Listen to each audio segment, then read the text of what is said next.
What's going on, people? We are Tottenham TV back here for the last match review stream of the season as Spurs beat Sheffield United by 3-0, which gave us, which let us end our season on a high after a long, hard slog, hasn't it? Been the second half of the season, particularly the last 5 or 6 games where we've taken some batterings, to say the least. But I guess it's good for the season to come to an end, isn't it? I think we're all looking forward to next season at this point. We know what Ange is capable of when it comes to the football he's adopted at Spurs. We're all excited about having that football in full flow, with more consistency, with better quality players, with players who are more suited to the system. So I think we're all ready for it. I think since this late season collapse, I think we've all been ready for next season to start. And I think, yeah, we got a good ending, got the 3-0 win, got that top 5 space. So it's a good platform going into next season. We're going to be in Europa League, and hopefully we can really build off the foundations we built this season. But it's going to need a very, very big summer to do that. But it's a bit of a shame and concerning the way we collapsed so badly at the end of the season. But it's something we're going to have to learn from, and hopefully, once we've made all the shifts in the squad, that's something that we can rectify and never happen again. Yeah, it's actually mad when you look at it, because since the beginning of April, the only teams we've been able to beat are Nottingham Forest, Burnley and Luton, and Sheffield United. Bottom 4. Mad. And that's the reality of how badly we collapsed. And even those games, apart from the Sheffield game, they weren't easy games. It was, we had to work very hard for those victories. None of these victories have come easy for us. So considering how a lot of the season we've played well, even with inconsistencies, we still played quite well in a lot of those games. The last month, the collapse in performance level has been really, really concerning. So I'm sure Ange will go back to the drawing board and analyse why these things have happened, why we've looked so off the pace for a lot of the games. But we still got top 5, and that's something to be commended, and I think something we all would have taken at the beginning of the season.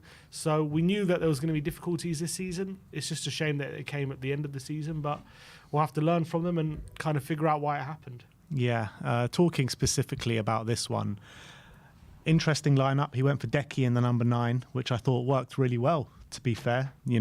Was a presence up there, uses physical power, running in behind, good finishing ability as well. Is this maybe something that we can see more of next season?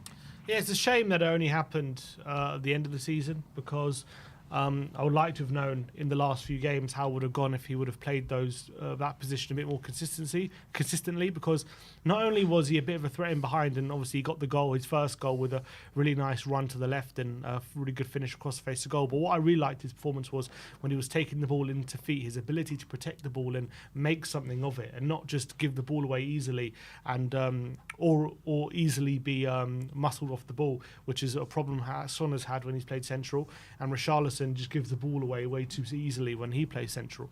So I think Decky was actually quite a good medium. Not to say I think he's like the perfect number 9 or anything like that, but I think when we were lacking options in that position in recent weeks, when Son wasn't quite doing it as much as I think he can do it on his day in that position, he hasn't been doing it recently, so we needed another option in there, someone with a bit more physical presence. And I remember saying like a month ago, I can see Decky doing that job in that kind of space, and I was really impressed. Obviously, the caveats are, I was against Sheffield United last year of the season. They're already relegated, so how much can you learn from it?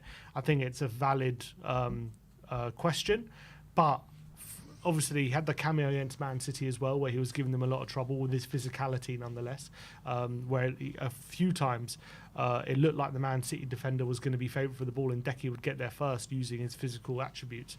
So I do think that is a role he can perform, and maybe something we should be considering. As I said before, Allegri played him in that position a few times, usually in a front 2 rather than a false 9 position like he played yesterday, or a number 9 I should say, but maybe it's something we should definitely be considering in the future, because he clearly showed yesterday his ability to play there, but it's only one game. You can't really base your whole strategy on one game. It's about what Ange sees in him, maybe in training going forward.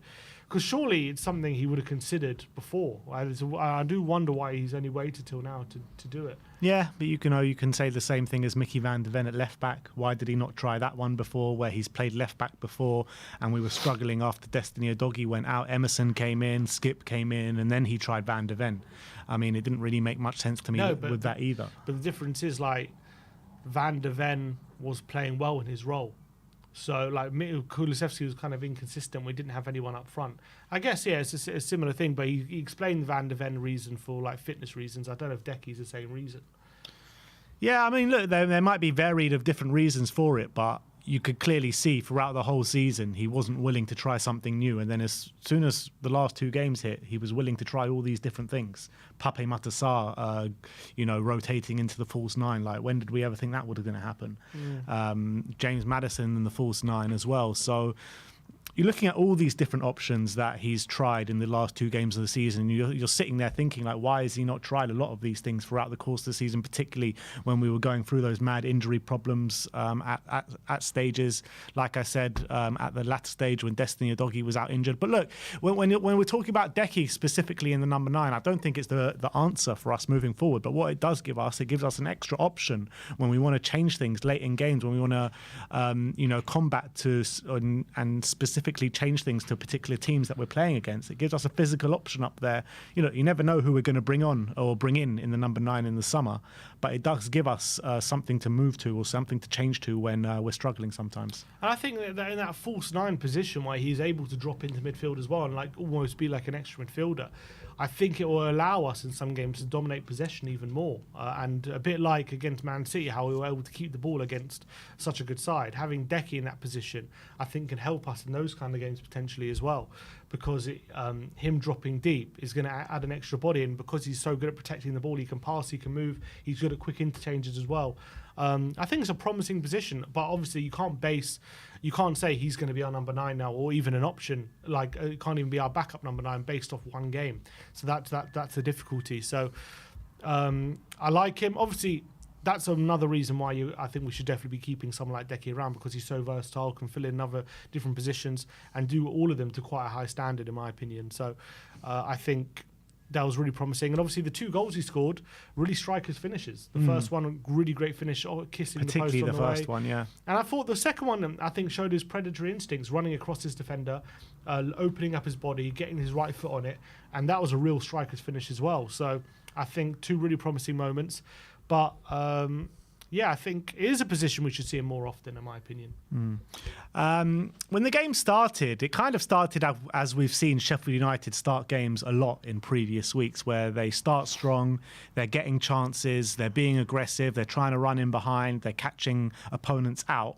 And that's exactly what we saw, didn't we? Dragusin, I thought, started the game quite sloppily, gifted Sheffield United a chance in those early stages. And it was just the carbon copy, wasn't it? Sheffield United putting on pressure, but don't have enough quality to put the ball in the back of the net. Well, sometimes they do have the quality to put the ball in the back of the net, but not in this case. And I thought when we did score, 20 minutes in or something like that, it was a bit against the run of play, and then we just took control from there. Yeah, essentially. I think Sheffield United have a habit of starting games really quickly.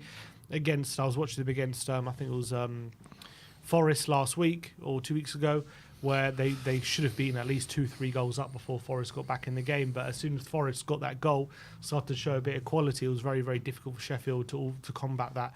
Very similar thing happened in this game. Berrington Diaz was causing Spurs all sorts of problems. Cameron Archer was making runs in behind. They were going for that space every time. And they were causing us problems. And as I said, Dragusin at that moment, he tried to head it, I think, to Van de Ven, and he just got the header all wrong. And Berrington Diaz had a chance, but they couldn't make the most of it. They had that moment where Diaz hit the post, but he was probably just offside anyway. But they created an opportunity there. It was a bit of a scare. So they had a few moments, and you off the face of you think, Sheffield United, bottom of the league, they shouldn't be having these moments against Spurs, but that's how they've been playing recently, and they do have committed a bit of risk. But as soon as Tottenham threatened down the other end and started opening up, game was only going to go one way. Yeah, and we said it in the preview, like this thing could happen in this game.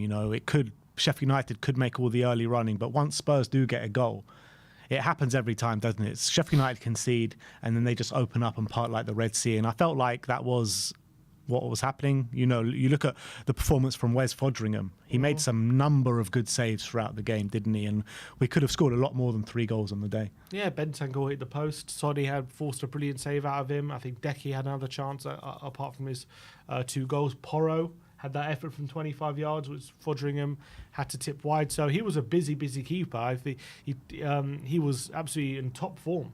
And considering they lost 3-0, I think that's a testament to how much we were peppering their goal and how many chances we were able to create. Obviously, this is a team that has conceded now over 100 goals. I think, 105 goals now after yesterday. So 104, yeah. 104 goals. So it's not exactly hard, I guess, to create the level of opportunities we did. And that's why they've conceded the amount of goals they have. So I don't think it's massively impressive for Spurs to do that, but we got the job done on a day where we had to get the result, and I thought we made light work of it. Yeah, we did, we really did, and there were some standout performers on the day which I was really proud about. And you look at Heung-min Son and the performance that he put in. He was at his creative best, wasn't he, at the game? He was twisting, he was turning, he was playing really nice, cute balls in behind, and it was a performance that we haven't seen from Sonny in a good few weeks. Yeah, I thought he was in top form. I thought he was an absolute nuisance. They couldn't really deal with him. Down that left-hand side, he was giving them no end of trouble, getting in behind, getting the ball to feet, linking up with Maddison, linking up with Kulusevski. Obviously, got the assist for the first one with a bit of endeavour. Obviously, it wasn't too much quality. He just got there ahead of the Sheffield United defender and prodded it to Kulusevski with a nice finish. Should have had at least a couple of other assists. We played in Maddison with a one-on-one who should have scored. But also had a really crucial role for the third goal.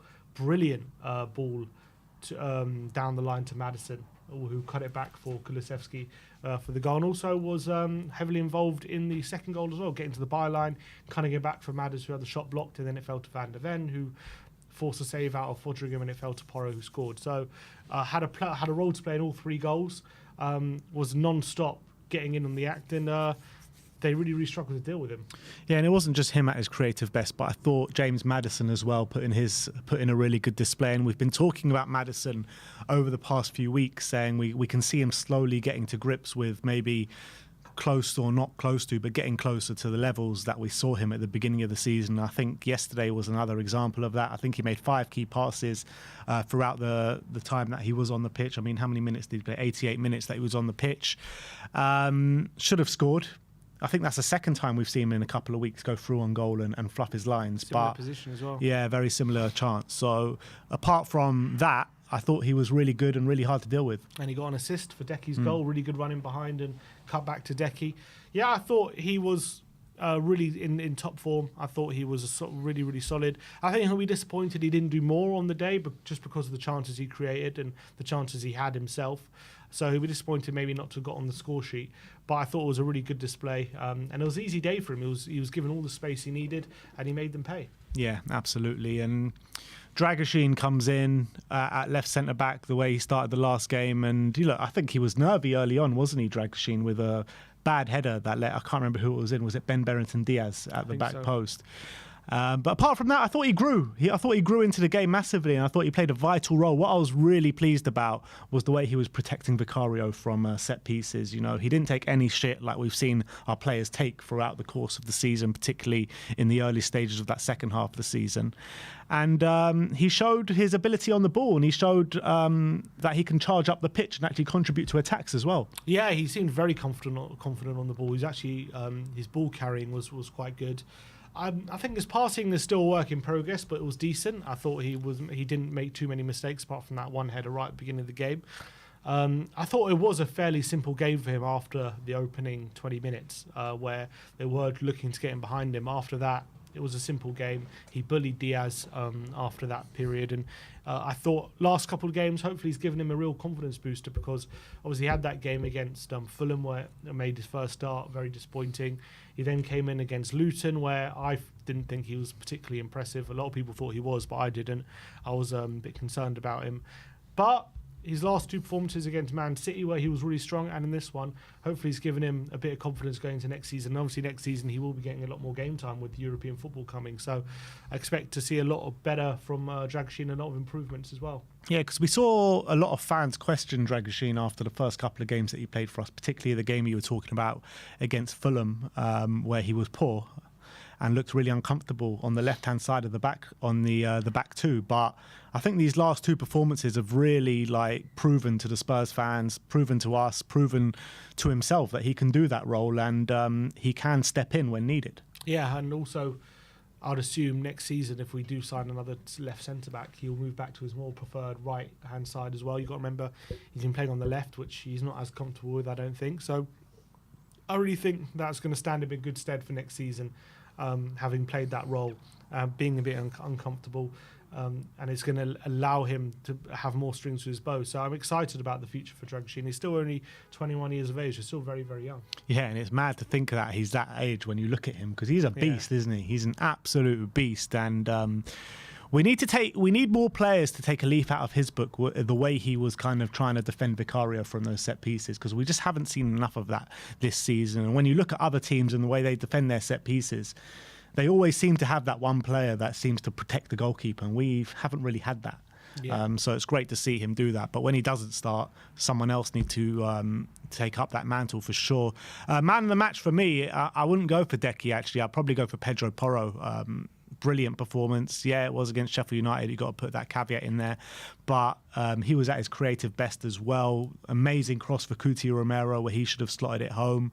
A brilliant shot and a brilliant goal as well. So he really impacted the game in a positive way. And we've been talking a lot about Pedro Porro recently in terms of the way he's not been influencing the attack as he has been maybe first half of the season.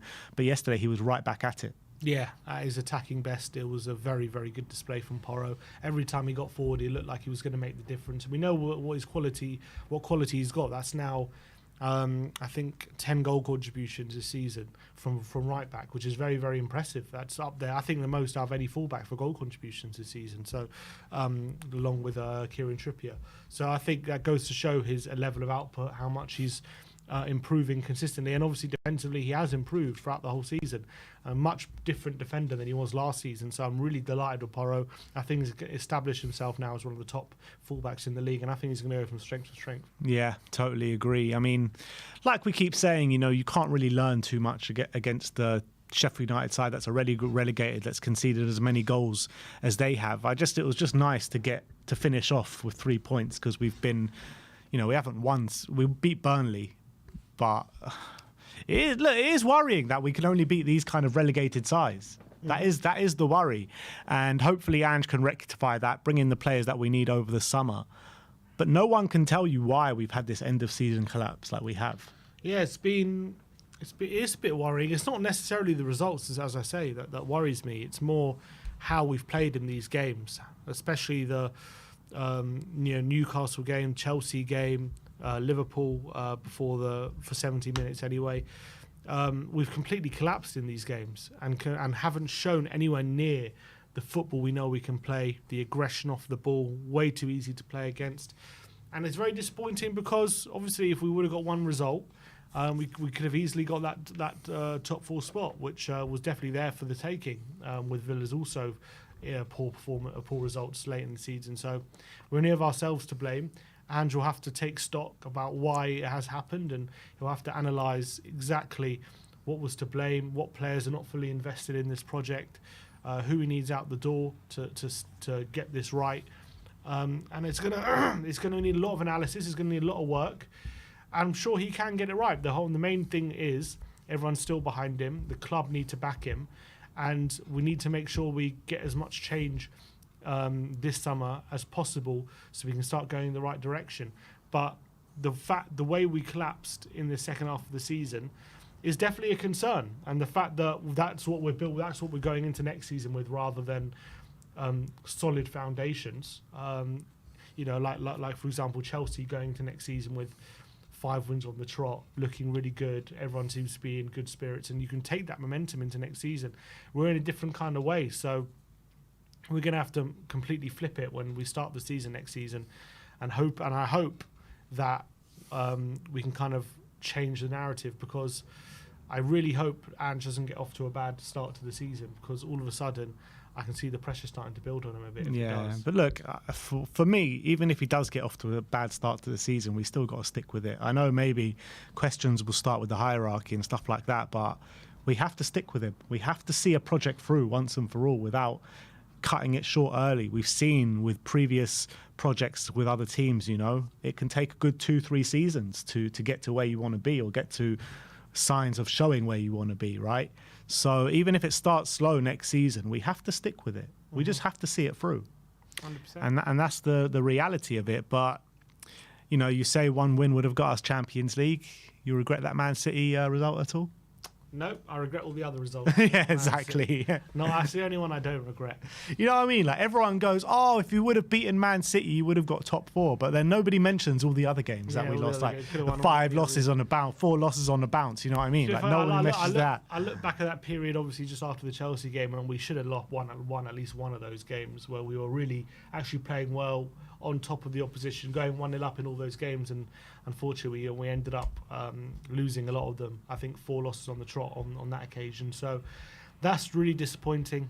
That we didn't get a win in one of those games. I think apart from that run, most of the other losses we've had this season have probably been deserved. I would probably say. Which one hasn't been deserved? I was saying the string of losses we had after that run, after that Chelsea game. Sorry. I would argue we probably should have won a few of those games. Well, Villa should have been a win and West Ham should have been a win. Yeah, so a couple of those games. But other than that, I think all the other ones are you probably say we didn't. Well, the only other loss in that run was Wolves. I'm saying wrong across the season. All the other losses. I think Brighton we deserve to lose. Wolves at home we deserve to lose. Fulham away we deserve to lose, and probably all 4 of these games recently we probably the only ones we well. maybe you have an argument for is Arsenal at home and City at home, where you probably played quite well in both those games, but I don't think you can probably come away and saying we were robbed. No. But we were probably unlucky. Even though we were saying that after the game. Yeah, we were probably a bit unlucky to lose. But I think the Villa game and the West Ham game, we definitely should have won. I think if we take away a point from that Arsenal game at White Hart Lane, nobody's saying anything. Yeah, I think that would have been deserved. I think.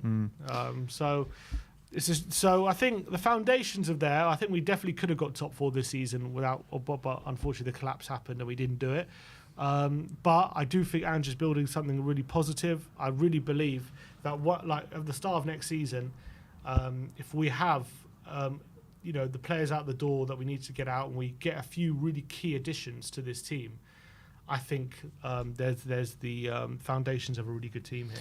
Yeah, it's just a bit frustrating how it feels like we've kind of got so much better at defending these set pieces with the way we've kind of flipped up. We've gone from zonal marking to man marking at these defending corners, and we've given a lot more protection to Vicario as well. Why couldn't they have done that before the Arsenal game? You know how strong Arsenal are at defending those set pieces. Why does it have to come after the Arsenal game? Yeah. It's just so frustrating how, some things work out. But look, good season all in all.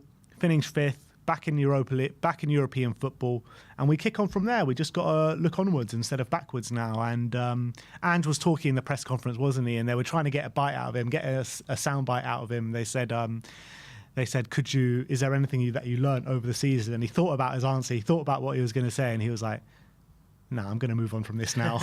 It was funny, wasn't it? Yeah.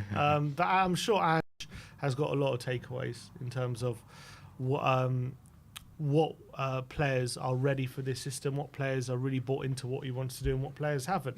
And you got him, as you know, it's easy to forget.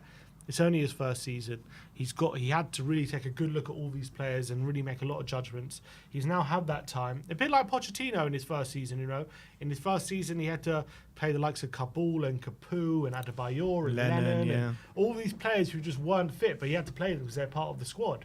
But now the summer's coming. He can now work on getting out the players who don't want to be here or shouldn't be here, and getting in some key additions. And that summer, I remember under Poch, we didn't go crazy. We signed like a few additions. We went crazy in the outgoings, but incomings, it was just like, we brought in Sonny, we brought in like Alderweireld, brought in maybe, I think, was it Wanyama? I think maybe the season after. But like a few key additions. and they made a world of difference. And if you get those signings right, you don't need to sign 10 players. Just if you sign some key additions, add a bit of depth, and you could be really, you'd be surprised how many levels up you can go. Yeah, I completely agree. So, look, positive way to end this season. Can't really take too much away from it because it was poor opposition, but hopefully we can kind of use it as a bit of a springboard. Look forward to the transfer window. Hopefully we get the business done that we need to get done and have a positive season next year. And if we do have a slow start to the season, I wouldn't get, too downbeat about it because you're trying to integrate new players into a system as well. I think it's a call for patience still. Even after one season, you still have to have that patience about you. Of course. We're not going to just be prime Man City come August. That's the reality. So that's the match review. Let's go to a few super chats before we move into the player ratings. Catman Jess, member for 33 months, says, thanks, Sim and Ben. Another great season of We Are Tottenham TV. Thank you very much, Catman Jess. And a super chat from Catman Jess as well says, will there be anything going on for the Euros, guys? Yeah, of course there's... Come on. Do you even need to ask that? Of course there's going to be stuff going on for the Euros. We'll be covering all the England games, and we should probably be covering all the games where Spurs players will be involved in as well. So stay tuned for that. I think the Euros is about a month away, but a lot of content to get through before then, I'll tell you that. Every transfer room will be analysed, don't you Every worry. single one. Doesn't matter the quality of the source, we'll be analysing them all. And a super chat from Jennifer, I can't see the, Jennifer Norberg, saying, did well for a new manager and no Kane, need a clear out and a proper striker. Europa League is a better fit for us at the moment than Champions League. I'm still a smidge worried Ange is discouraged and will go. Levy needs to spend some dosh. Great season, Benasim, coming you Spurs. And thank you so much for the generous super chat from you, Jennifer. I wouldn't be discouraged about Ange wanting to leave. I think that, yes, he was frustrated at the time about the whole situation, about the fan base, people with inside the club, journalists, questions as well. But you could clearly see that he wants to be here. He wants to get it right. He's a fighter, Ange, and he doesn't give up. And he'll want to get this right. He knew this wasn't going to be easy, plain sailing, and he said that many, many times. This little bump in the, this tough time we're going through at the moment is not something that has completely shocked him, I don't think, or something that's like, it proved to him that, we won't improve. I think he would have expected something like this to have happened at some point. And he said many times he's been through this kind of thing before. This is nothing new to him. So I don't think Ange will be discouraged. I think he's going to be hungrier than ever to make this team in his image. Yeah. Anyway, let's get on to player ratings. We're going to start off with Big Vic. Sim gives him a 7. I gave him a 6. Not really many takeaways from Vicario's performance. Sheffield United only had one shot on target, and I think it was a fairly easy one for Vicario to gobble up. He did catch a corner, I remember him doing, and I thought it was quite... a long throw. Oh, it was a long throw. But he was getting put under a bit of pressure at that time. So big up to him for that. But I know there's nothing much to take away from me for Vicario's performance. He was fairly untested. Easy day for Vicario. I thought was better protected from his teammates and made one save. It was a simple day. Didn't have too much to do. Didn't have too much sweeping to do either. Majority of the game was played in Sheffield United's half because we had 76% possession. So easy day for Big Vic. Yeah, someone just reminded me in the comments he did shove someone to the ground, which was good to see. Exactly. Pedro Porro up next. Sim gives him an 8. I gave him a 9. I thought he was brilliant. My man of the match. Created clear-cut opportunities for Spurs. Brilliant cross for Cuti Romero. Forced a really good save out of Wes Foderingham. Got his goal as well, which looked like a bit of a carbon copy goal from the Burnley goal a few weeks ago. But apart from that, he was just being a real nuisance in the Sheffield United side. They didn't really know how to deal with him at times. Yeah, I thought he really showed his quality in the final third in this one with some brilliant crossing and shooting ability, which I think he has to utilise a lot more. I see him sometimes get into that position where he took that shot yesterday from 25 yards and he nearly bent it into the far corner. I see him sometimes get in that position with time and space, and instead of taking the shot, he plays it out wide. And I'm thinking, when you've got as good a shot as Porro, you've got to be utilising that more. And I think that was 4 goals now in all competitions, which is pretty good for a right back. But this guy has potential to be at least 5 goal a season kind of player, and I really hope, if not more, potentially more as well. And I really hope he starts to utilise his quality even more, because I think he's got some of the best delivery and shot taking for defender in the league. So I'm really excited about the future with Pedro Porro. And I thought it was a top performance in Sheffield. Yeah, Cuti Romero up next. Sevens all round for Cuti. He did stay at home after the game from the Australian tour, which we need to find out why. But I thought he was, again, a really strong display from Cuti. Didn't really come under too much pressure apart from the first 10-15 minutes. But I thought what he did do defensively, he did pretty well. Won all his aerial duels on the day. He was aggressive, making tackles, interceptions, and he really should be ending this game with a goal. Yeah, he obviously had that chance which he put wide. I think maybe, I don't know if the sun got in his eyes or something, because he just got it all wrong, that finish. And Cuti in that position, I know he's definitely been getting in more goal-scoring positions recently, because obviously he got that goal against Arsenal. He hit the post a few times. He's definitely becoming more of a goal threat. I think this season, was it 4 goals now this season? So I think that goes to show he's developing that element of his game. I think it's the end of a really solid, consistent season for Cuti. And I think this is probably one of his easier days. Radu Dragushin up next, sevens all round from Radu. Had a shaky start to the game with a poor header that played in Ben Brereton Diaz at the back post, but I thought he grew from that after that. Countless amount of clearances. He got himself up the pitch as well with some quality, and I liked how confident he looked on the ball as well. So I was really happy with Radu's performance, and the most pleasing thing for me is the way he was backing up Vicario and really protecting him from those set pieces. Yeah, I think nice, solid end to the season for him. Really encouraging that he's had ended the season with a couple of starts and hasn't looked out of place, and has actually started to improve the things that maybe he was looking weak on earlier in his performances. So looking a lot more comfortable on the ball, looking to drive the ball forward. Obviously defensively, he's very, very strong. Obviously he had that slight mishap right at the beginning of the game, but didn't let that affect him.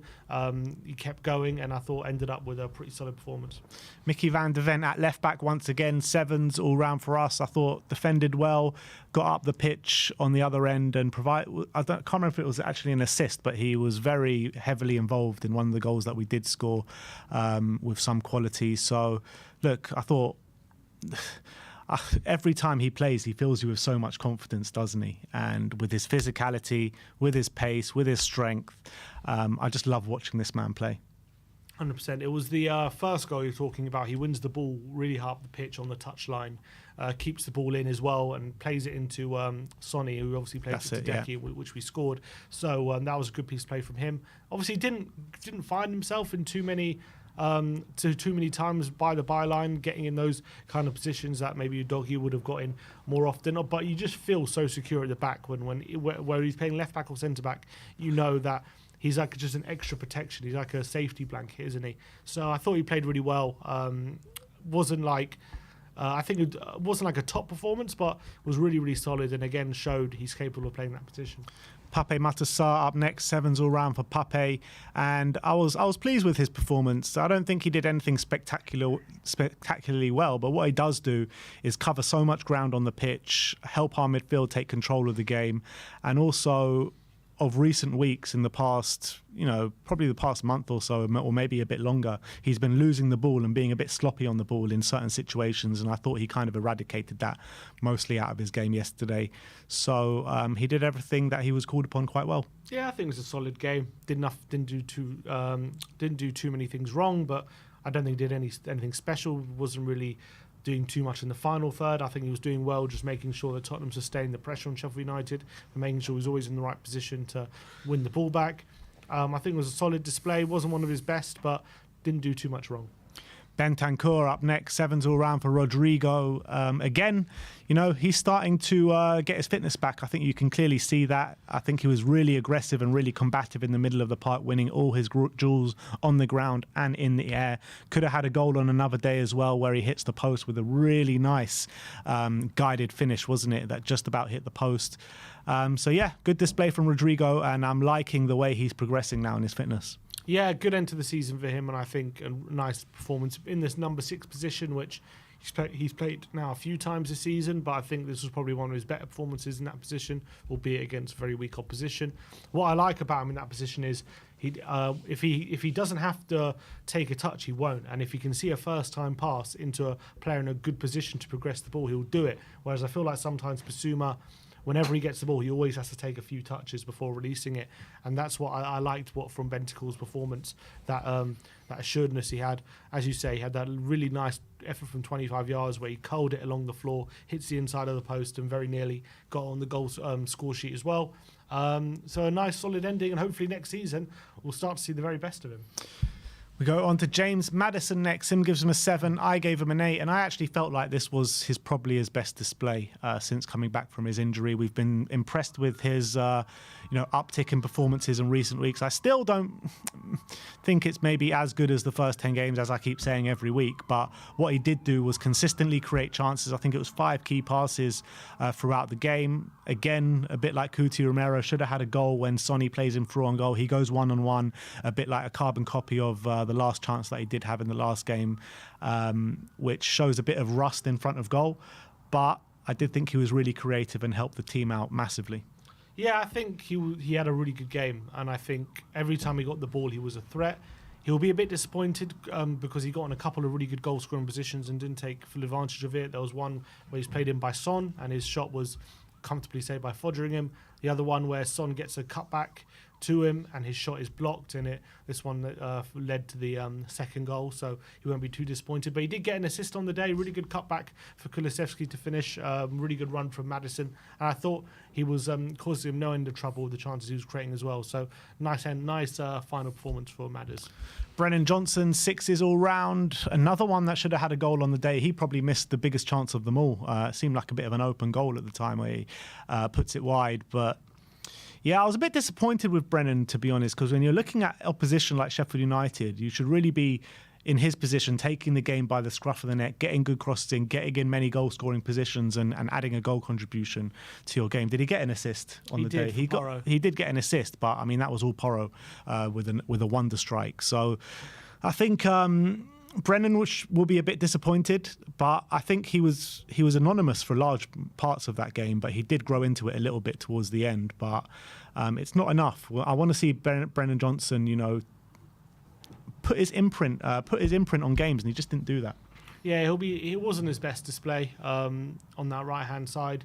He was kind of getting on the ball a bit, but not enough for a player, in his position in this kind of game where you want him to be a bit relentless taking on his man. He just wasn't able to get on the ball enough. He had obviously those 2 big moments, the pullback to Porro, who scored, and then he had that big miss, which he couldn't keep it down. It was a very simple, well, not a simple finish because the ball was quite high, but he'll be disappointed he wasn't able to get over the ball, and he should be finishing that chance. So it wasn't his best display, but look, ends the season with 15 goal contributions. So I think he'd be arguing it was a pretty positive first season for him. Yeah, absolutely. 10 assists in the Premier League in your first season in a completely new system, which is completely different to the wing role that he was playing at Nottingham Forest. So it's got to be impressive. Only 2 players in the whole Premier League got more than him. Yeah, so which is impressive. 3rd highest assist in the whole league. Yeah, you got to give him credit. You got to give him credit. Look, he does go missing in certain games from time to time. Well, maybe more often than we would like. But when you're looking at purely the numbers, you've got to say he's had a good season. Yeah, and I think he'll grow even more once he gains more confidence. And hopefully, he's got certain attributes which are very hard to deal with, that raw pace. And when he's got that ball across the face of goal down pat, which he seems to be getting more consistently, that's a very hard thing to stop. So I expect even more goal contributions next season. Yeah. Heung-min Son, our captain, up next. 8s all round for Sonny. A really different Sonny performance than we've seen in recent weeks, where he's found it hard to get into games in recent weeks, but this game he was controlling everything. So many chances that he was creating. I haven't seen him be so creative for so long, and it was such a great sight to behold. Outside of the boot passes in behind, which was brilliant. The way he was able to beat Sheffield United men, I thought was brilliant. 5 key passes on the day. He kind of saved his best till last for the second half of the season, because I thought he was brilliant. Yeah, I think a really solid end to the season, a really, really strong performance. Every time he got on the ball, he looked to make something happen. Sheffield United really couldn't deal with him. But it wasn't just his ability to take them on, get to the byline, which caused a lot of opportunities. It was that he actually used his quality and his delivery. Obviously set up the assist for the first goal for Kulu, set up another one for Maddison, who should have scored. He set up the chance for Brennan as well at the back post, who should have scored. So on the end of the day, he'll be disappointed. Also, he forced an unbelievable save out of Foderingham as well, who had to fingertip it wide. So I think at the end of the day, he's on another day he would be sitting here with a goal and more than one assist, but this unfortunately probably let down by his teammates finishing. Yeah, absolutely. And last but not least in the starting 11 is Dejan Kulusevski playing in the 9, and we're giving him 9s. 2 goals on the day. First one was absolutely brilliant. The way he shifted, shot in the far corner, kissed the post and went into the back of the net. The second one was a good instinctive finish, but I felt the keeper should have done a bit better with that one. But look, credit to him. He shot, he got the ball in the back of the net. He was a nuisance in their side. His movement was great. His physicality was great. He really showed his strength in that position. And look, like we said in the match review, I don't think he's the answer, but he definitely gives us another option. Yeah, I think that's a position which I think profile-wise it makes sense that he would do well in. He was able to take the ball into feet, use his physicality to hold off defenders, use his striking ability as well near the goal, which he showed for both goals. Really good ability to find the back of the net. The first one was super clinical, and the second one was a really good striker's finish with his movement, making sure he's running ahead of the defender to get there first, and opened up his body well and got the finish into the far corner. Yeah, Foderingham got a touch on it, but it's a really good striker's finish. And I thought throughout the day he was picking up awkward positions for Sheffield United, and also created 2 chances on the day as well. And I thought nearly got a third if it wasn't for Foderingham. So really top display from Decky in that position. Unfortunately, it's hard to know where his future lies because you can't base that off one game against Sheffield United. But I would, in theory, hypothetically, like to see him in that position more often. Yeah, particularly coming on late in games in that position against tired backlines and using that physical presence. I think it can really be a value to us. We're not going to rate any of the subs because, Højbjerg came on just after we scored our 3rd goal and the game was essentially dead by then. I don't think any of the subs made too much of an impact. So we're going to go straight into Ange Postecoglou. Sim gives him an 8. I gave him a 7. It's hard to rate Ange Postecoglou for this one because you are playing bottom of the league, 100 goals conceded or 101 before the game. And any team that he should have put out yesterday probably should have won the game and probably would have won the game. But what he did do, he changed it up. Kulusevski went up front, which was definitely a difference maker in terms of quality in front of goal. Van der Ven stuck to his role at left back, which I thought impacted the game really well. But I guess the only thing you could say about Ange Postecoglou is, first of all, he gives chances to the youth. Dane Scarlett and Mikey Moore come on, which was really good to see. I would have liked them to see a bit more time than come on in the 88th minute because the game was essentially done with half an hour to go. So I don't understand why he brought on the likes of Emerson Royale and Pierre-Emile Højbjerg when Dane Scarlett, Jamie Donnelly and Mikey Moore just waiting there in the wings when the game was all but won. So I would have liked to see them come on a bit sooner. But you got to say it's a good starting block, first season under Ange. We finished 5th, European football back, so a lot to look forward to. Yeah, I think he managed the game well. Obviously, made the right decisions from a team selection perspective. I think Van der Ven and back at left back and Dragusin centre back gave us that solidity that we needed. I thought Decky in the number 9 was a good decision as well. I thought he saw enough in that 20-minute cameo against City where he thought I'm going to put him straight from the start in this game. I think the big disappointment from the subs bench is they pulled Jamie Donnelly out of under-21s and didn't give him any minutes. So that was a bit of disappointment. But other than that, I thought he managed the game really well. Yeah, it's also with this Australia trip, it's a strange decision for me to take so many of the under-21 squad when they've got a cup final next weekend to win the league. I think that's a very strange decision, but is what it is. Yeah, it's a bit of a strange decision, but maybe being with the first team is more important. Well, we'll see how that pans out. But, that is our player ratings from the 3-0 win against Sheffield United. We've got 5 takeaways. Yeah. The first one that we're going to look at is final day Decky. Yeah, and I thought really solid display from Decky in his new position, playing in the number 9. Obviously got his 2 goals, got a brace actually on the day, had 5 shots on the day, 3 on target, which showed how much of a nuisance he was causing Sheffield United. 2 key passes as well. And it's not the first time he's had an impact on the final day, scoring a brace against Norwich as well in that 5-0 victory. So he does have a knack of doing it on the final day, Decky. Yeah, he's come under a lot of criticism this season, hasn't he, Dejan Kulusevski? And I think for the most part, rightly so. He hasn't maybe impacted games on a consistent basis that we know he can. everyone always goes back to those first 6 months under Conte where he was just so clinical and he was so hard to deal with and he was performing so consistently well. And I don't think we've seen that level on a consistent basis since then, which is hard to see. But when you're taking this game in isolation, playing a new role up front in the number 9, yeah, we saw it at 20 minutes against Man City and he was a handful that game. So it was no surprise that he was going to be a handful against a weak Sheffield United backline, and that's exactly what he was. Took his finishes really well. And like I keep saying, I don't think it's the answer, but I think it's definitely a role where we can use him in next season. And the great thing about Decky is his versatility, where next season he might not be an out-and-out starter in a particular position, but what he can be is, number 10, number 8, on the wing, right or left, maybe mainly on the right, and the number 9 as well. So there's very multiple positions where he can fill in next season. So he's going to get a lot of minutes whether he's starting or not. Yeah, I think he can play all those positions to quite a good level. So it's kind of like you've got a player filling in there who can do a decent job. So I think Decky could be a very important player for us next season. Number 2, we are going to look at the strong end for Sonny. Yeah, and I thought really strong performance from him on the day, which obviously ended up with 1 assist, but I thought it was a nuisance all day. 5 key passes, 2 shots on target. Defensively as well, won 5 of his 7 ground duels, which shows he was quite combative.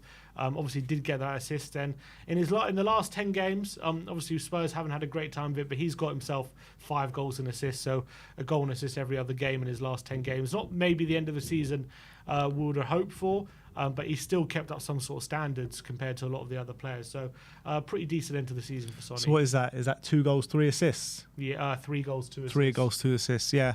I was impressed with Sonny's performance, proper at his creative best. I want to see him get on the score sheet a bit more, but when you look at his season all in all, everyone kind of goes that Sonny's had a bad season, but I just don't see it. I don't see it that way. I don't think Sonny's had a bad season by any stretch of the imagination. I think he's had his most goal contributions he's ever had for Spurs in a single season. And yeah, fine, he might not have had as strong second half as he had first half this season, but I think he's been one of our players of the season this year, and I don't understand this kind of narrative forming saying that he's had a poor season. Yeah, 100%. I completely agree. I mean, he's got one of the highest goal contributions in the Premier League for a reason, because of the quality that he's got. If you're looking at anyone who's to blame for the collapse or anything, I think Son's one of the last people you should be looking at. I think he's had a really, really good season, and I think next season, once we're even more embedded in the system and once we're creating even more chances, I think Son could get a bucket load of goals. And this whole narrative of, we should sell Son, he's past his sell-by date and all this, I think it's ludicrous. Mm-hmm. I really do. I think he's a world-class player. I think he's still a world-class player. He has to adapt his game as he gets older, but that goes for everyone. And when you're looking at why Son has been a bit lackluster in this moment of the season, I feel like he's been let down by his teammates. He's always making the right runs, he's always trying his hardest, and he's always getting in good positions, but his teammates have failed to find him on a consistent basis. And not just that, I think he's also laid on quite a few assists where his teammates have failed to score. Absolutely. So I think both ways he's been let down. Yeah. Let's go on to number 3, and that is Bentancur improving. Yeah, and I thought a solid performance from Bentancur at the end of the season, backed off by a solid performance against City as well. So hopefully we're starting to get a much better Bentancur. Played in the 6 in this game, 4 out of 4 ground duels won, 94% passing accuracy, 2 tackles, 3 interceptions, which is more than anyone else on the pitch as well. Also hit the post with a really nice effort from 25 yards. I think we are starting to see Bentancur build himself up, and he was better in this game, and hopefully with a view of next season we really get to see the best of him. But I'm really encouraged by some recent performances from Bentancur. Yeah, absolutely. And I was starting to worry a bit with these Bentancur cameos, how frustrated he looked when he went off against Man City. He hasn't looked at his physical best for some time, and it's understandable with what he's been through. Done his ACL. As soon as he comes back from his ACL, gets another serious injury after an amazing 20-minute period against Aston Villa. And when you actually look at that 20-minute period against Aston Villa in his first game back from an ACL, it's nothing short of, it's out of this world how you can perform like that first game back from an ACL. It's just actually mind-boggling. But when he comes back from that other injury, maybe our expectations of him were a bit too high because of how he came back from that ACL. He's taken time to get back into his fitness, and I think that's what we're seeing now the last couple of games. You're seeing him really improving this team, really improving the Spurs shirt, especially his physicality and the way he's about to get around the pitch and the way he's able to put in these challenges, and he's providing quality at the end of it as well. So I'm really excited to see what Bentancur can provide next season, particularly with another pre-season behind him. And number 4, we are looking at goal getters. And yeah, after Sunday, Spurs, obviously with their 3 goals against Sheffield United, Spurs scored now 74 goals this season, which actually surprisingly is their second highest total for goals scored in Premier League history. Is that right? Yeah. What was the first 86 point season? Yeah, that was, and it was second only to that Pochettino team in their last season at White Hart Lane in 16-17. So how many did we get that year? I think 86 goals. So quite a fairly big difference. Point a goal. Pretty much. But yeah, it's mad to think in Ange's first season, I mean, it was, I think, a record for goals scored in the Premier League, so maybe everyone as well. That's because Sheffield United were in the league. But it's actually mad to think in last season, right, Tottenham were only the second team in history that scored over 60 and conceded over 60. This season, 5 teams have done it. Wow. So after 2 teams only in history, 5 teams have done it in one season. So definitely there's something in the water about obviously goals this season. But still, for Ange to come in his first season and record our second highest ever total for goals scored tells me, and that's without Harry Kane as well, tells me that, give him the right tools and this project can really go places. Yeah, I completely agree with that. And I think maybe the reason for the amount of goals scored in the Premier League this season, when you're looking at the teams that are in the league, there's not many defensive teams when you think about it. Like, which team in the Premier League are actually... Not many good defensive teams anyway. Yeah, like which team are actually like a solid defensive team apart from Arsenal? Yeah, I mean... And they're not even a defensive team. Obviously, City I mean, if you're talking about who are defensive teams, I'll argue... No one plays low-block football, really. West Ham... I would argue West Ham, Fulham, Wolves, Everton, Brentford, Forest, and Sheffield United. And the only ones out of those that have actually done it well are probably Everton. The only one in the first half, in the top half of is West Ham. Maybe Palace as well, but under Glasner, I don't know if I call them defensive, but they do play 5 at the back. But yeah, a lot of the defensive teams are near the bottom of the league. Because I think a lot of teams favour front foot football, being on the attack and having a bit of a philosophy on the ball, and that's what maybe has caused a massive influx in goals this season. But what I'm saying is, like, these defensive teams that you're talking about that are near the bottom of the league, they're not like the old Stokes and the old Burnleys and these kind of teams where it is really hard to score against them. They're defensive teams, but it's actually easy to get at them. Yeah, that's also true.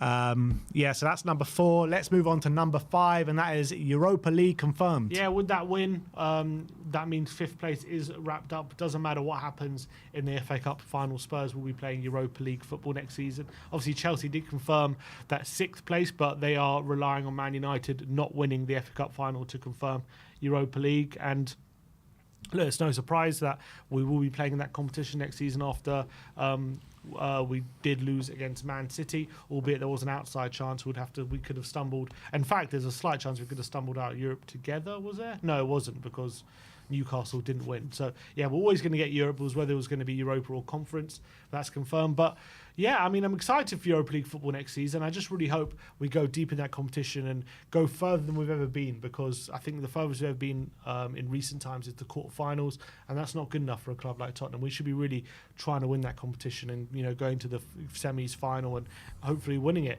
I don't think Ange has a great record in Europe, albeit he has only managed Celtic, and I don't think they've gotten out of the group stages in a long time, have they? Well, I remember the year he managed Celtic in the Champions League. They were in like the group of death, weren't they, with like Real Madrid, and there were some other top Leipzig, teams in there as well. Yeah. So hopefully he can really give Europe a good crack, and it'll be interesting to see how we balance both competitions next season. The difference of Celtic being in the Champions League with the teams that they were playing and Spurs being in the Europa League, we're going to be one of the favourites to win that tournament. We really will be. When you look at the teams in it, you look at Porto, who gave Arsenal a really hard game. Roma will be there. Athletic Bilbao will be there. So apart from these kind of teams, there's like 4 or 5 teams that are really dangerous, but everyone else we should fancy our chances against. 100%. And even those teams we should fancy our chances against. So it's a competition which we should realistically be going for. Like, we should give it a real good go, and we should be getting to minimum semi-finals. Minimum. Which would be great to see. And yeah, you're right. Like, it's always been a letdown being in Europa League as a Spurs fan. You know, the teams that we've gone out to, like when we dropped out the Champions League under Pochettino in the group stage and we played Ghent at Wembley, Dele Alli gets sent off when we go out. I mean, it was just ridiculous. In that quarter-final that you're talking about, we go out to Basel. We had with Basel with on penalties, Adebayor skying it. We've had years went out to Sevilla. We should have won that over PSV. PSV on penalties through Aurelio Gomez. We've had the Shakhtar. I remember went out to Shakhtar Donetsk, where that was really disappointing. Did Giovanni Dos Santos score in that game? Or was that in the group stage? No, it was Gio. He scored in that game. So a long history of failure in the Europa League. We even went out in the groups one year under Harry. Well, look, you say long history of failure in the group stage in the Europa League, but we've got a lot more success than some teams in the Europa League as well. Exactly. Well, UEFA Cup, we have same competition, same trophy. But yeah, that is our 5 takeaways from the game yesterday. Let me know your thoughts in the comments section below. We're going to finish off on everyone's favourite segment, and that is React. So get yourselves ready. There could be a few bottles shown, so let's get straight into it. Starting off with So-So, and this is Sonny and James Maddison arm in arm, walking. I don't know where they're walking to, but nice to see. Yes, I think it's a nice shot. Obviously, they've gotten so well this season. I think, obviously, it's hard to forget as well. I know everyone's so wanting Maddison to do well this season, and maybe the second half has been a bit frustrating. But you've got to remember, it's also his first season at the club, and he's also got to develop those relationships as well. Obviously, he started so well. Everyone thought it would carry on like that. Being a bit disappointed in the second half, but I reckon, a season under his belt, I reckon his relationship with Son's going to go from strength to strength next season. Yeah, absolutely. Blue Deer says, Sonny pats Brennan head. Brennan pats Sonny's butt. There we go. give it and take it. Love it. From this to this is Mikey Moore doing Sonny's celebration for the under-18s. A few months later, he's playing with Sonny on the pitch in the Premier League. Yeah, who would have thought? What a moment for him. Special moment. 2 appearances now for the 16-year-old. So it's unbelievable. And when you think about Mikey Moore, do you think that he's going to be given a lot of opportunities next season, or do you think that end of the season, a lot of injuries, he's just had to come in and fill in the numbers?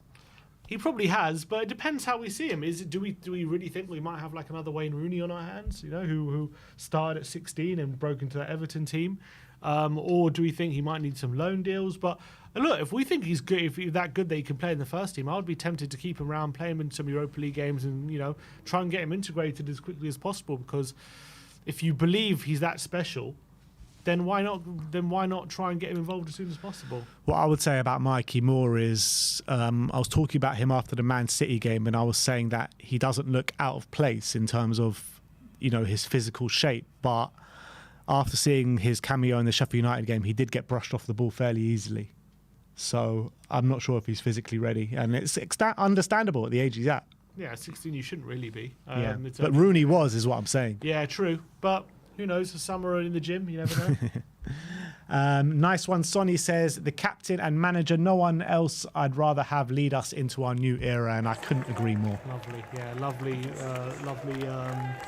bit of camaraderie there as they go over to the fans. That's a lovely little moment, and hopefully shows that everyone's still together. I think there was, people thinking there may be some fractures after that, the City game and everything. Ange was frustrated, but hopefully, moments like this show that everyone's still together. Yeah, I hope so.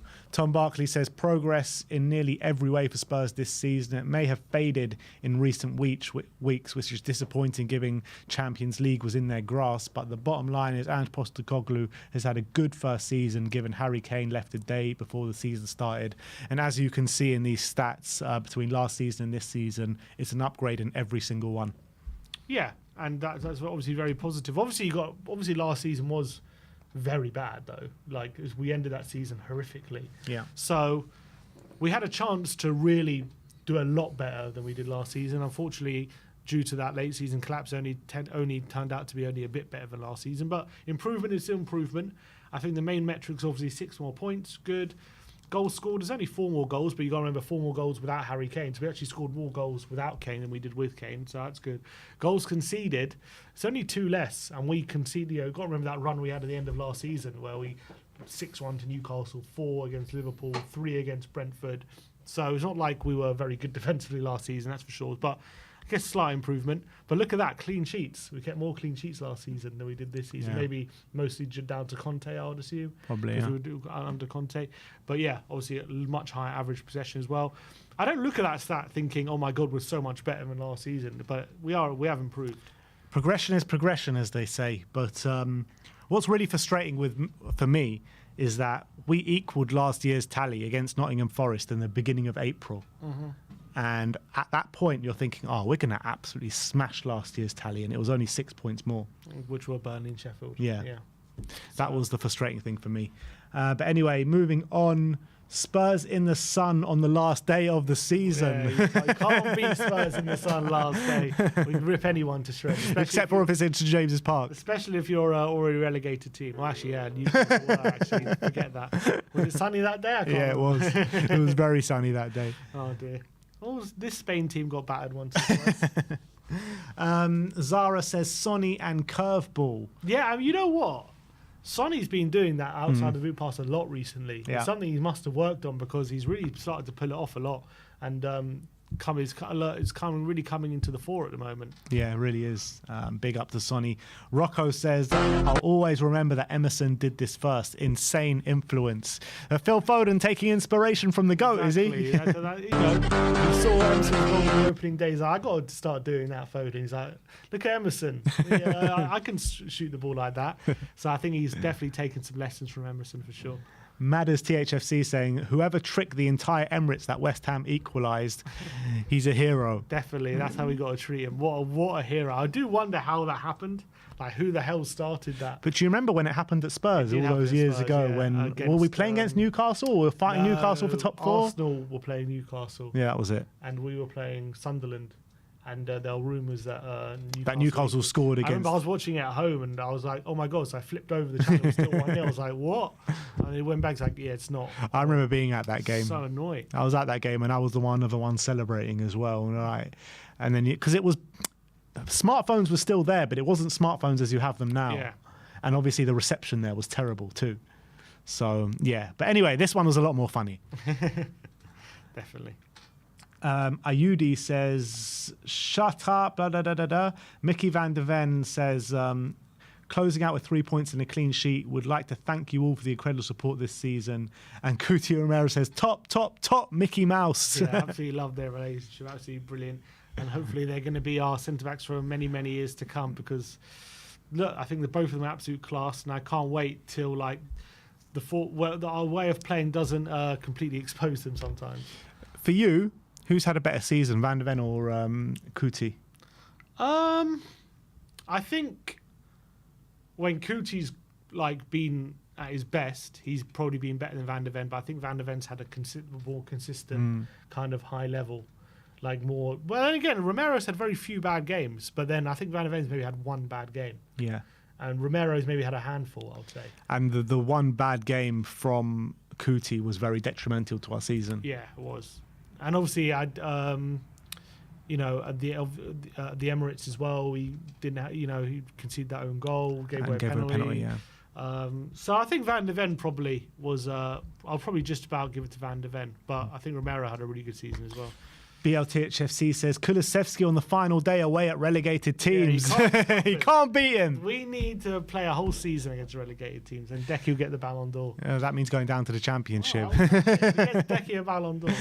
My dad always said the best season he's had following Spurs is that one season we're in the division below because we just smashed everyone off the park. Exactly. So that's what we've got to do. Brennan Johnson got more Premier League assists than Bukayo Saka, Martin Odegaard, Bruno Fernandes, Pedro Neto, Jeremy Doku, Phil Foden, Kai Havertz, Trent Alexander-Arnold and Bernardo Silva. Not to be sniffed at. And people are still shitting on him. Yeah, I mean, look, I'm not sitting here saying like, when I watch him, I think he's the best winger in the world. I don't. But he's definitely a functional winger. And he's definitely a winger who clearly, when he gets in the right position, can put the ball on the plate for a striker. And I think he's done all right this season. Next one. This is brilliant, actually. Harry Kane refuses to sign an Arsenal shirt. So he's signing all these Spurs shirts, then the Arsenal shirt comes. Come on, Harry. And he's like, nah, I ain't signing that. Get that away from me. I love it. Chuck it in the bin. That's exactly what he does. He should just like wiped his mouth with it. He doesn't want to put that next to his mouth. Are you serious? Should just spat on it then. Hotspur related says Ange Postecoglou recorded 20 league wins in his first season at Tottenham head coach. Villas Boas is the only manager to record more victories in his first season at the club. And it didn't exactly end well. AVP was gone by the next December. Yeah, well, all those wins were down to Gareth Bale, literally. Yeah, true. He had Bale, but Ange lost Kane, so there's a difference. Joel Kim saying Sonny catching them bodies, love to see it. Brilliant performance from him. Yeah, giving them the runaround, wasn't he? And Maddison should definitely have scored that. Absolutely. But I love it. He just can't handle Sonny. Simon Yamini says Son put up one of his best numbers ever in a Spurs shirt this season. 17 goals, 10 assists.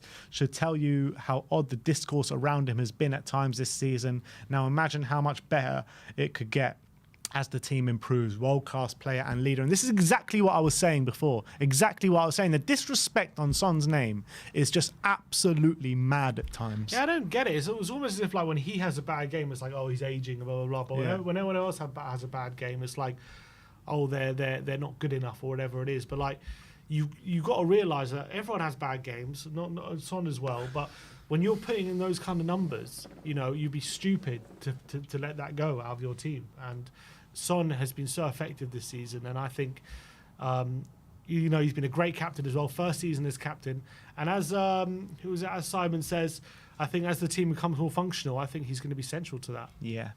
This next one's from Ayudi saying, how do you go and check the monitor and take back the red card? He literally punched Son in the stomach for no reason. And I still stand by it. We were going mad on the watch-along seeing how this was overturned. Yeah, I don't. The only thing I can think of is maybe it looks like a punch, where maybe he's just pushing him. I don't quite.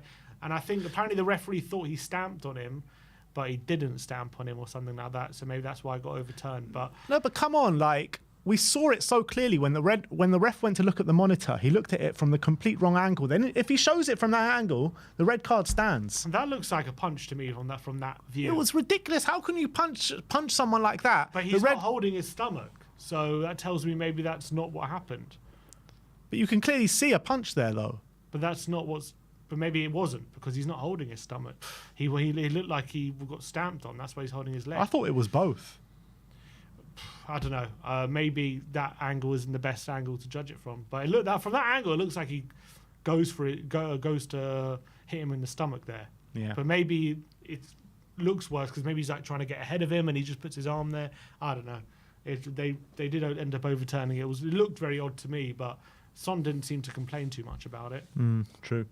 Mackie says, Spurs fans singing the Sonny chant, Sheffield boys trying to imitate his signature celebration. Who doesn't love Sonny, seriously? Even the opposition, after Sonny gives you a battering, are trying to imitate him. Yeah, of course. Everyone loves Sonny. You can't not love him. Anfield Edition tweeted this out saying, Richarlison on Instagram yesterday, and he says, despite the rivalry that was only on the pitch, you are one of the best managers I have ever seen. May God bless your journey. And what a nice touch from Richarlison, sending to Jurgen Klopp. After all, the whole Anfield booed him the other week before he came on and scored, but yeah, nice touch from him. And apparently a lot of Liverpool fans were showing love to Richarlison after that message yesterday. Oh, good. Nice. Ayudi again says, Porro is so fully coy. I think he's always pointed at the badge at every single time he scored this season. He really is, isn't he? Yeah, I think he absolutely loves it at the moment. And I think we're all loving Porro, because I think it also goes to show Porro, he was an example of our number one choice, wasn't he? 40 million last January. We nearly balked at it because, we were toing and froing about it. And we ended up paying the money they wanted. And look what player we have. And sometimes it pays to get your number one choice. Absolutely. Take note, Levy. And Cuti Romero put this message out on X yesterday, and he says, One of the best seasons, but I cannot be 100% happy. This team deserved more. This club and its fans deserve to win. I, along with my teammates, have given everything to try, and in my life, I will never stop fighting to get higher, to get better every day. Thanks to our fans for always being there, for better or for worse. London is white. Come on, you Spurs. Nice message. I mean, I wouldn't say one of the best seasons. I mean, that's a bit much, but maybe he just... For him. Maybe just, yeah, for him, to be fair, it has been. And maybe he feels like something's really happening here. So maybe that's the feeling around Tottenham. Well, you wouldn't say, is this his best season in a Spurs shirt? I mean, in terms of how we've looked on the pitch, because it's more in line with the way he wants to play football, maybe? Maybe. I mean, when we got top 4 under Conte, I think we were consistently better that season, personally. But I think for him, personally... No, but even that season under Conte, we were shocking first half of the season, weren't we? We were shocking for the first 10 games under Nuno. And then we started playing quite well. And we were actually, by the end of it, battering teams left, right and centre. Yeah, last 3 months of that season, we were brilliant. This is another one from Mal Duck, and in Korean it says, Heung-min Son has a big brother. Has a big brother? I think it's Johnson has a big brother, surely. Well, it says Heung-min Son has a big brother. I don't understand that. Next one is Vicario's message after the game. He says, good to close the season with a win and a clean sheet. Looking forward to fighting together in Europe next season. Thank you for a special first year together. And it might be the first time, it must be the first time he's going to play in Europe, right? I don't think he's played European football. Well, he came from where? Empoli? Yeah, Empoli. No, they never played in Europe. It was nowhere, so yeah, I'm sure he's excited with the journey. Who Scored says, players to reach double figures for both goals and assists in the Premier League this season. Watkins, Salah, Gordon, Palmer and Heung-min Son. And it's weird, isn't it? When you look at that list, everyone, when people talk about who's had an amazing season, all those names come up, but Son's name that never comes up, does it? Exactly. Yeah, he deserves that. He exactly. deserves his respect. Exactly. And nobody put him in the conversation for Spurs Player of the Year. Which, before it was given to Van de Ven, I gave it to Heung-min Son. I thought Sonny was our Player of the Year this season. Yeah, I think he deserves a lot more respect for his season. Blue Deer says, the little boy keeps staring at Sonny. Look how in awe the Sheffield United mascot is of Heung-min Son. Well, we're all that little boy. Yeah. Statman Dave says, Heung-min Son has scored 70 goals, already 10 assists in the Premier League this season, the third time in his career that he has managed 10 plus goals and 10 plus assists. 1920, he got 11 and 10. 2021, he got 17 and 10. And this year, he got 17 and 10 as well. And you remember that season, so he got 17 and 10. That was that season under Mourinho. And everyone was going crazy about how good he was. He got 4 goals at Southampton. He got a brace at Old Trafford. And everyone, under Mourinho, everyone was saying, "Oh my god," because that was the season he had mad link up with Kane. Yeah, he gets the same numbers this season, and everyone's disrespecting him because he hasn't scored any bangers. That's why he hasn't scored. That's true. He needs at least a couple of bangers just to make sure he keeps in everyone's mind. Squawker says only 6 players have scored 10 plus goals and provided 10 plus assists in 3 plus Premier League seasons, and that is Cantona, Rooney, Lampard, Drogba, Salah, and now Heung-min Son. Son's the only one there without a trophy. I think he needs to fix that. He needs to fix that. Come on, Sonny. Because look, they're all legends. I mean, Son's a legend as well for us, but is he a Premier League legend? I'd like to think so, but if you're not a Tottenham fan, do you think so? Can you be a Premier League legend without a trophy? Big question. Can you be a Premier League legend without a trophy? So you're saying Kane's not a Premier League legend?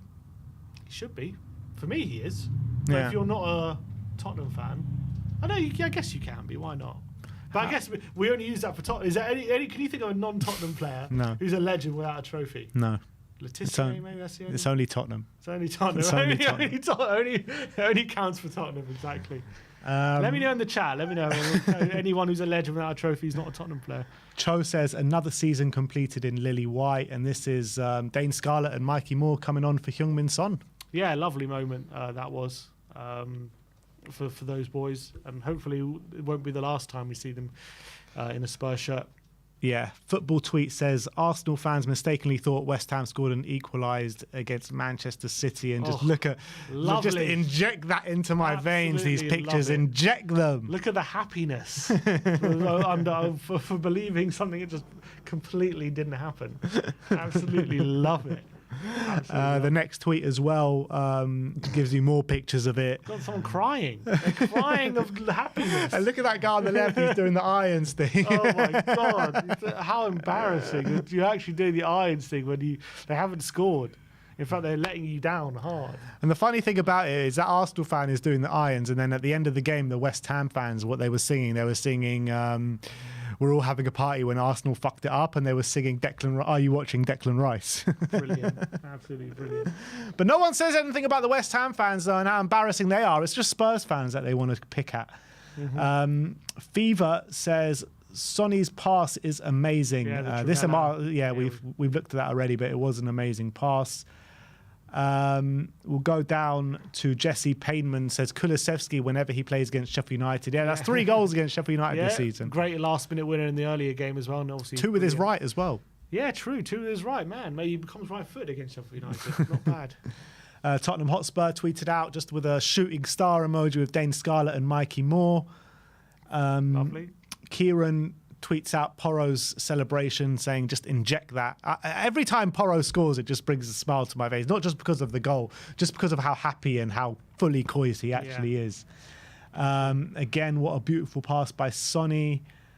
This next one is, Sonny, I haven't hugged Sonny yet. Kuti suddenly turned around to find Sonny. Oh, he can't not have his Sonny hug. He's like, right to walk, he was like, oh shit, well, yeah, I need to hug Sonny. I think that's what we all think. Apollo says there will never be no one like him. # number 12. And this is Emerson with his step overs yesterday. Classic. He had to end it with a bit of a step over. Yeah, probably the last time you're going to see an Emerson step over. Not a good challenge, is that? Oh, quite high. Yeah. You know what? Emerson got sent off for a very similar challenge against Arsenal, didn't he? Yeah, it's true. Folan says Richarlison on Instagram. I'm not sure what this was. He's laughing, yeah, he's pretending to cry and then he starts laughing. Rishi with the shithouse posting as always. Come on, Rishi. Spurs web, Pedro Porro celebration with Pat Matessar. You love to see it.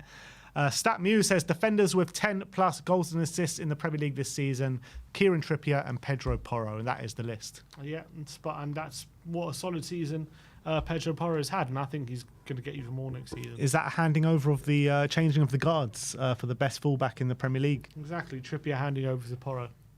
Spurs web saying, are you all right, Declan Rice? Yeah, he doesn't look too happy, does he? Do you think he's thinking maybe I should have chosen City? Here's what you could have had. Yeah, Jesus. Imagine Rodri and Rice in the same team, bloody hell. I'll be cheating. Fighting Cock tweeting out, crying Gooners. You love to see it. Bukayo Saka crying after the game. Absolutely. And Kai Havertz sighing after the game. I mean, I don't understand. What did they think? Did they think like Man City were going to drop points at home to West Ham? Yeah, I think it's mad that they're crying like that. Maybe they really thought that last minute winner for them was going to mean. But to be fair, they didn't celebrate it like it meant anything that last minute. I think they knew. They must have known. So I don't know why he's crying. The thing is, right, Paul Merson was talking after the game, and it's not a lot I agree with him with, but I think there might be something in what he's saying. He was saying, like, I don't know if you heard what he was saying about the game, but he said this year would have hurt them a lot more than last year would have hurt them, where last year they just completely bottled it, and fair enough, Man City were a much better team. But to do what Arsenal did in the second half of the season and still not win the league, that is going to deject them massively, and it might be hard to pick themselves up from that. I hope so. I hope so too. But you not think there's something in that? Maybe. I mean, I think... maybe the fact that they bottled it kind of gives them a pathway of where they could improve, whereas this season... It's they can't do much more than what they did this season. So they can either replicate this season, or it's like pretty much only going to get worse from here for them, you'd think. But maybe, I don't know. They are very young. That's the thing, they are very young. But then we were very young, and then it kind of... Yeah, but it's completely different. It's completely different. We got that good and made no signings after that. They got good, bottled it, bought 100 million Declan Rice. Like, the ownership of Arsenal are basically learning from our mistakes and how to do it real. That's a good point. James Madison says it was important to finish the season strong. Assist, clean sheet, and 3 points away from home in front of our unbelievable away support. We'll be back better next year. Come on, you Spurs. Yeah, big up to Madders. I think that's... And is that it? Yeah. Yeah, that is it. So that is the way the internet did react to the end of the season. Give me those Arsenal tears every day of the week. Put such a smile to my face. But I want to thank you all for joining us today. That is the end of the stream for you guys. So like, subscribe and comment. And as always, come on you Spurs.